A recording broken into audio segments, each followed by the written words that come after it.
7th house, Libra energy, relationships, rose quartz, love and relationships. So let's just see. That's the first message that's come through. Let's just see. What is the tarot story for those who are connecting in this space? 3 of Wands.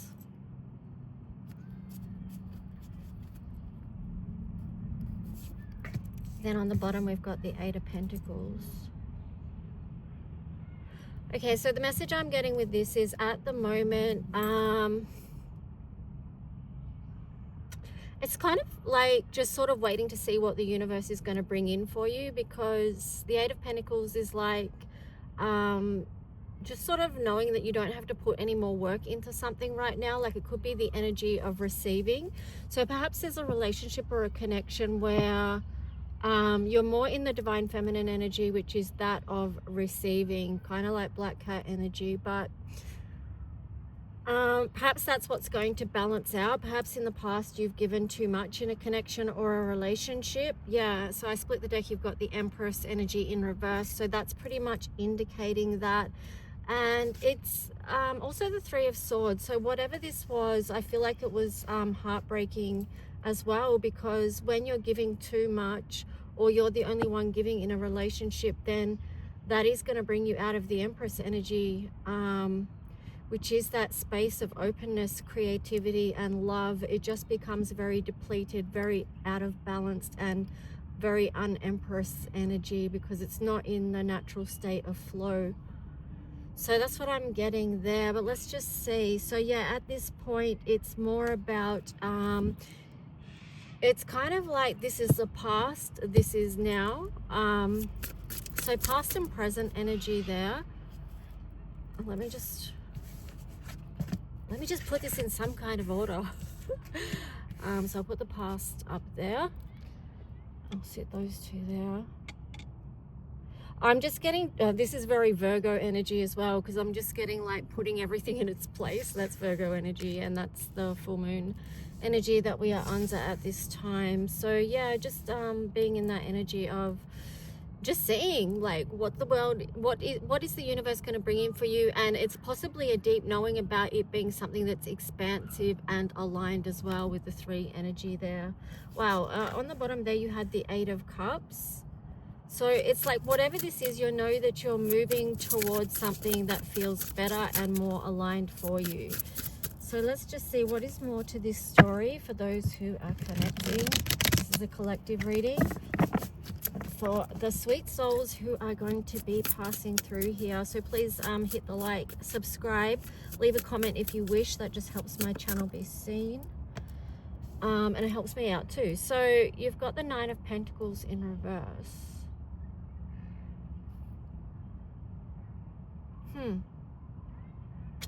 On the bottom you've got the 3 of Cups in reverse as well. So I feel like this 8 of Cups is about moving on from this past energy where it wasn't really connected or growing, it wasn't really aligned. So far these cards are just in perfect alignment with the current energy that we're going through. I split the deck. You've got the 10 of Pentacles. So this is a cycle that is done. It is the most nurturing thing for yourself that you can do, is to release the old, that what's been and done, that you can't ever go back to. You don't want to return to that kind of energy either. So it's just working with the universe on that. 6 of Pentacles. So it could be also too the balance of karma here, the balance of karmic connections as well. That could be done, or it either that too, or it's, well, it could be that plus can you see those cards? Just it is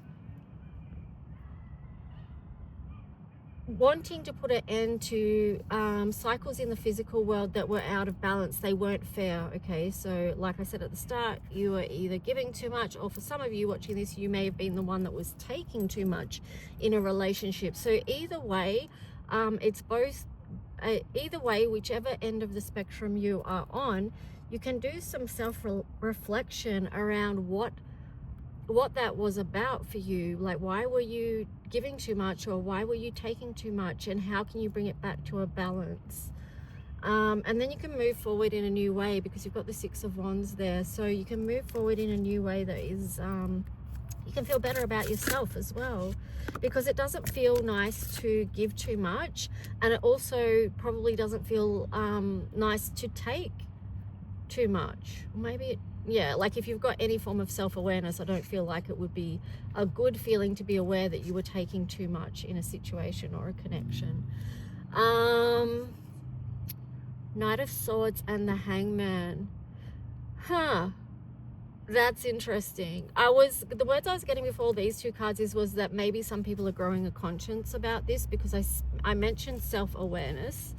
Self-awareness is when we become consciously aware of our behaviors, our actions, all of it, and then we can sort of shift our position. Like, we can't shift or change what we're not aware of. So that's where self-awareness can give us particular insight about where we may need to make adjustments in our life as well.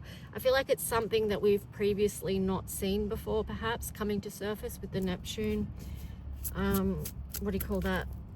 The Neptune, there's a word for it. I can't think what it is though. It's this. Okay, so let's just keep going. What else is this story? What else to this story? It's not surprising it's come up about relationships as well, because Venus retrograde and also Mercury retrograde. So here we've got the Eight of Swords, the Three of Pentacles, the Fool, and the Seven of Swords. So what's this about? I split the deck, you've got the Four of Pentacles there. So what this is about is like releasing and letting go. Again, moving out of your own way with the Eight of Swords there, so that you can expand, connect, and grow, so that you can be in connection with others. Because if you're going to keep holding on to, if any of us are going to keep holding on to old ways or past ways that were too out of balance as far as relationship goes, how are we going to grow? How are we going to connect? How are we going to expand? How are we going to come into community? So this could be community, friendships, love partnerships, any of it, right? Relationships. So we need to take a new journey with that, perhaps, and be gentle with ourselves while we are doing that with the Fool card here. I feel like too, this could be a difficult thing for people to face.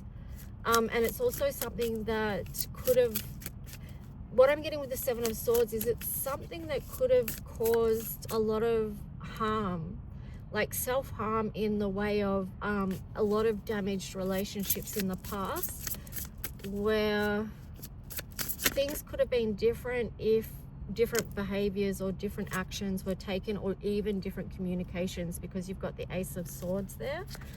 And then on the bottom you've got the Queen of Swords in reverse. So that's interesting, because I just feel like there's been some truths withheld, some communications withheld, and that's the thing that wasn't faced. Okay, so sometimes we can have very difficult challenge to communicate within relationship to people a truth that would be beneficial to be communicated, because communication helps to clarify, and the Queen of Swords is about clarification, being very clear, very direct, and that energy is in reverse there, and it's quite a protective energy. And here's the Ace of Swords, which is the truth wanting to be known, the truth wanting to be spoken. I split the deck, you've got the Tower in reverse. Oh, and then the King of Swords. That's interesting. Let's just see. So what I was getting with that is that things can be rebuilt. There is some communications that can be rectified and restored on some level, rebuilt. Yeah, because I've got the Ten of Wands in reverse there as well. So, but it is down to honest communication, clear, direct communication, and coming from the highest light as well with the King of Swords there. So being in integrity, in good intention with your words. I was also getting too, and it's interesting because the Queen of Pentacles is there in reverse. The other message I was getting with this is, with the direct communication, try and, because I was thinking, oh, well, you know, sometimes the King of Swords can be a little bit maybe heartless in communication or words that are spoken, not considering the emotional needs of or the emotional space of the person that they're communicating with. So that's where you need to bring in some, you know, balance out that all that air energy with some you know, what's the word, I guess empathy, feelings, nurturing kind of energy, like just basically loving, but making sure that you have that element as well, because there you've got the Strength card. So it's much more powerful. It's more emotional intelligence, I guess is what I'm trying to say, when you can communicate in that way where it's clear communication, but it's also got an element of coming from a place of compassion.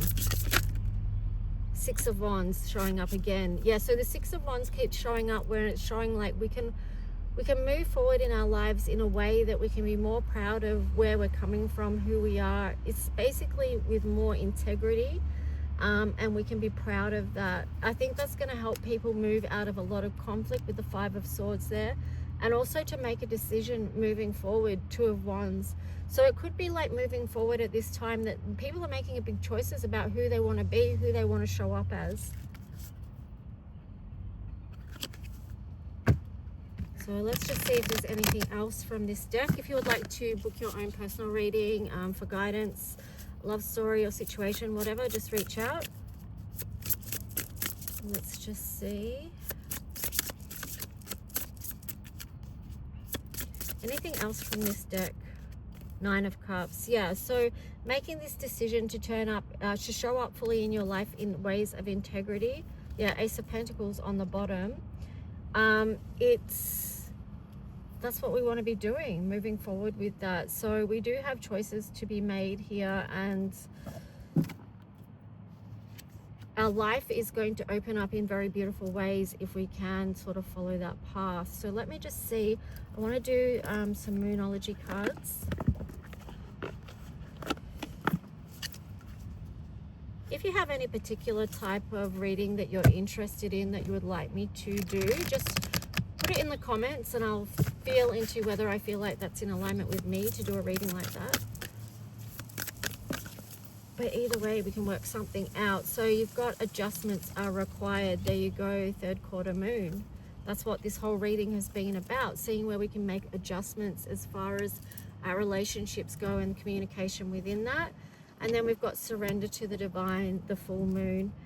So that is basically what we started off with, is that energy of surrender, and see what the universe is going to bring in and allow at this time, right? It's not about pushing forward with anything that you're trying to make happen. It's just, yeah, being in that energy of openness, flow, and receiving. And when I split the deck, you've got this card, which is believe in the impossible blue moon. So remain open in your energy around what is going to come in for you, and that it will be good. And sometimes we can limit possibilities in our life through our own limited perception of what we feel like we're perhaps worthy of or deserving of, or we may have limiting beliefs about our own luck and prosperity in life. It can be a lot of things. So just try and take this time to clear your energy, remain open to the beautiful things that